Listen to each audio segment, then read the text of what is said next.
안녕하세요 여러분, 냇물아 흘러흘러 이현주입니다. 이번 영상은 중국철학사 학원 제1장 경학시대의 통론 제2장 동중서와 근문경학을 살펴보도록 하겠습니다. 풍우라는 자학시대를 통과하고 경학시대를 설명하기에 앞서 중국 사상사 전반의 의미를 살피고 있습니다. 서양 철학사와 비교해서 다루고 있는데 이것은 아마 많은 사람들이 익숙한 서양 철학을 기준으로 중국 철학을 펼쳐보임으로써 중국 철학의 특징을 더 명료하게 드러내기 위한 방법이라고 생각할 수 있습니다. 서양 철학은 고대, 중세, 근대 철학으로 나눌 수 있습니다. 고대의 플라톤과 아리스토텔레스를 변화 적용한 것이 중세의 철학입니다. 이후 근대는 생활 양식이 완전히 달라지면서 철학 역시 새로운 방식으로 전개되었습니다. 중국 철학을 여기에 빗대어 살펴보면 고대의 철학을 자학시대의 제자백가로 보고 이후 경학시대의 학설들을 서양 중세의 철학과 비슷하게 고대의 철학에서 그 근거를 가져온 곳으로 볼 수 있다고 풍우라는 말하고 있습니다.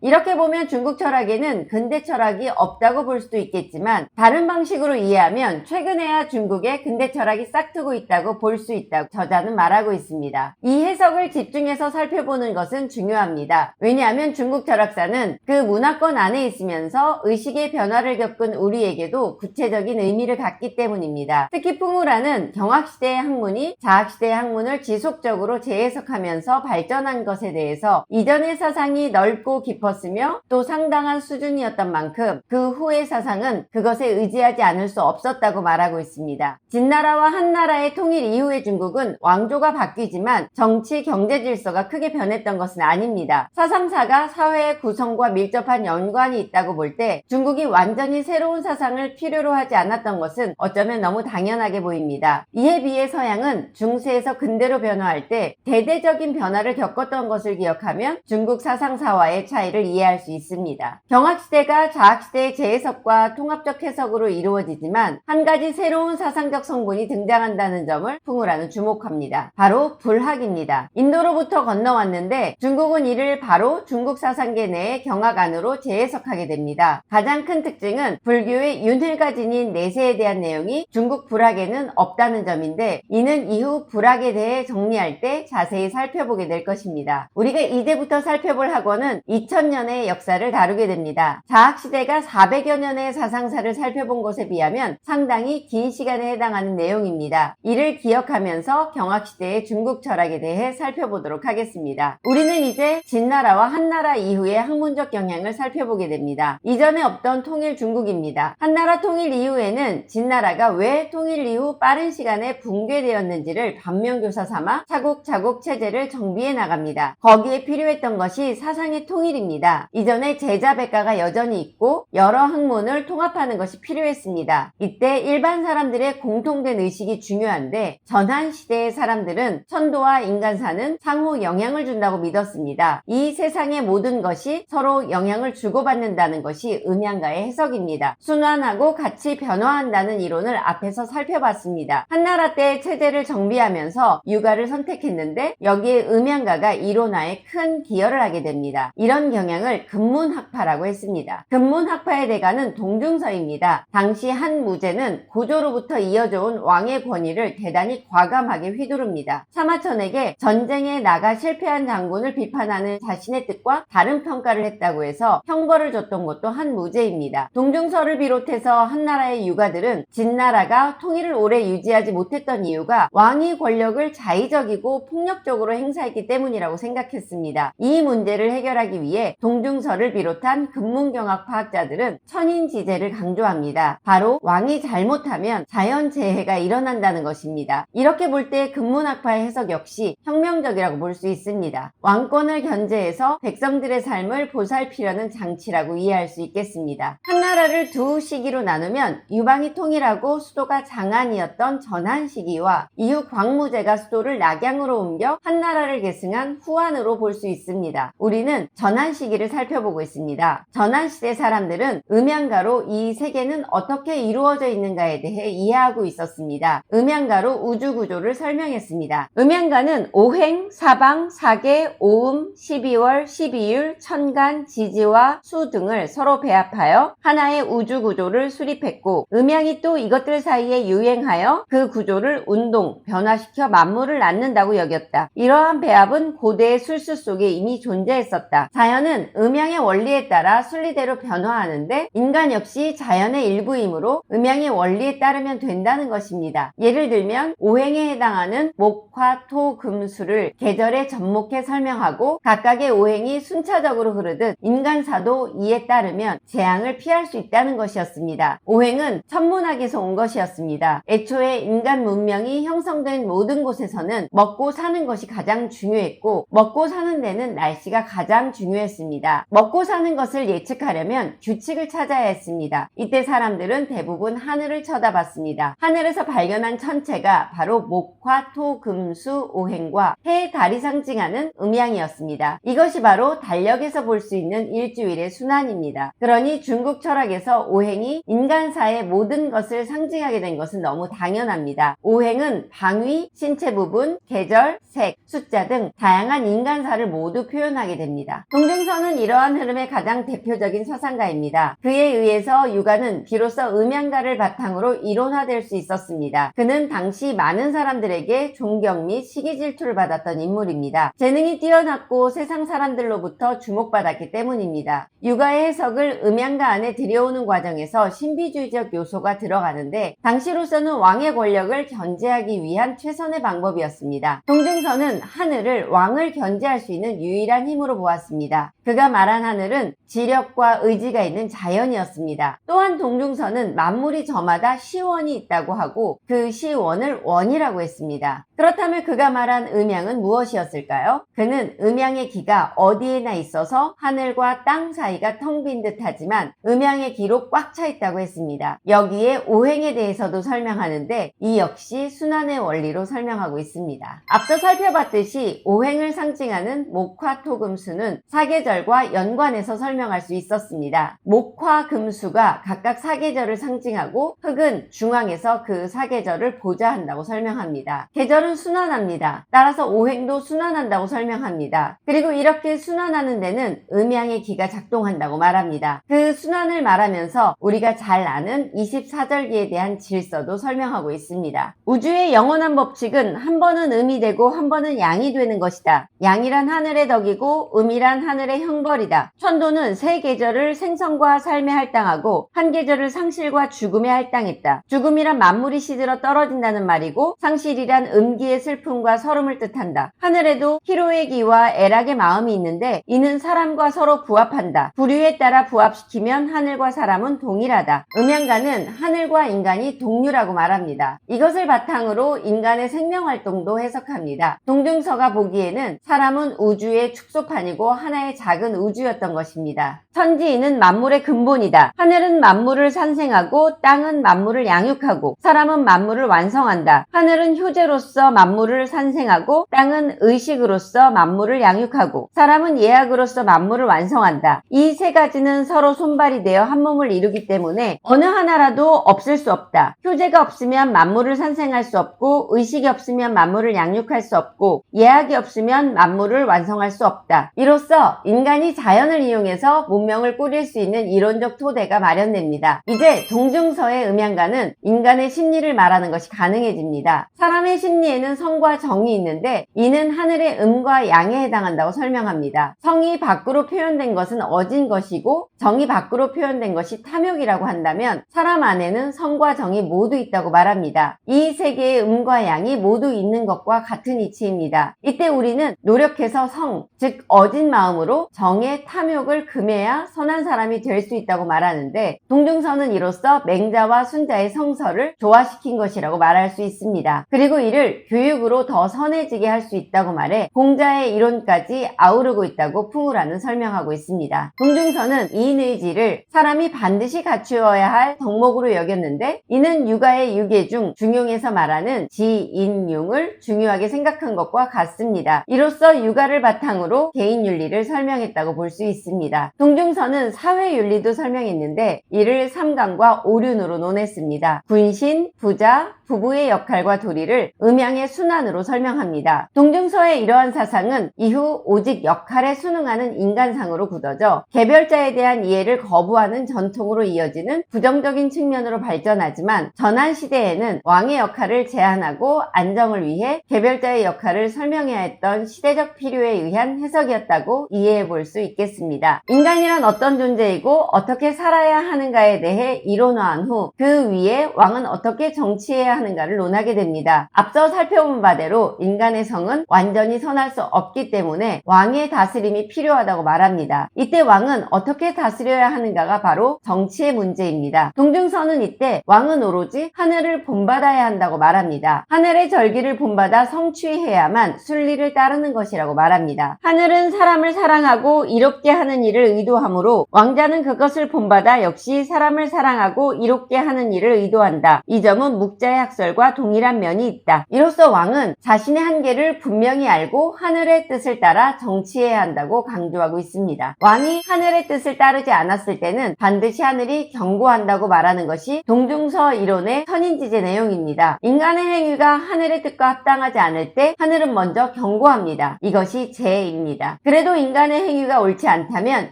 즉 위협으로 두렵게 한다고 말합니다. 이것은 자연의 순리로 귀신 때문이 아니라 이치가 그렇기 때문이라고 설명합니다. 어떤 것이든 항상 자기가 먼저 원인을 제공하기 때문에 사물이 그 부류에 따라 응하여 촉발되는 것이라고 말했습니다. 음양가는 역사의 흐름도 자연의 흐름인 오행의 순환을 따른다고 보았습니다. 그 중에 하나가 오덕설입니다. 이는 천지가 생긴 이래로 오덕, 즉 오행의 역량의 순차로 옮겨가면서 그때마다 각 덕에 합당한 정치가 있어 왔다는 설명입니다. 이를 가장 먼저 말했던 사람은 추연입니다. 추연은 제자백가 시대의 인물로 당시 제후들에게 존경받던 인물입니다. 이러한 천인합일의 관점에서 보면 역사는 그저 신의 희극처럼 보입니다. 그러나 이는 당시로서는 통일된 중국을 변화로 이끌어야 할 때 다음을 디딜 수 있는 디딤돌을 마련했다는 점에서 큰 혼란을 막을 수 있었던 방편으로 이해해 볼 수 있겠습니다. 춘추는 유교의 유계 중에 역사서입니다. 제도의 근거를 찾는 책입니다. 동중서는 이를 해석하는 과정에서 공자의 지위가 스승에서 왕의 일을만 하다고 설명합니다. 공자가 천명을 받아 주나라의 폐단을 시정하고 새 왕의 제도를 수립했다고 말합니다. 춘추에서 추구한 학문은 과거를 서술하여 미래를 밝힌 것이다. 그러나 그 내용은 하늘의 미묘함을 구현한 것이기 때문에 이해하기 어렵다. 제대로 통찰하지 못하면 아무것도 없는 듯 적막하지만 올바로 통찰하면 망라되지 않는 사물이 없다. 그러므로 춘추 연구자가 하나의 실마리를 얻어 다방면으로 연계하고 하나의 의미를 통찰하여 포괄적으로 관철시킨다면 천하의 모든 일은 전부 파악된다. 춘추를 세세하게 잘 연구하는 것이 국가를 운영하는 형식과 제도를 분명히 하는데 중요하다고 동중서는 말하고 있습니다.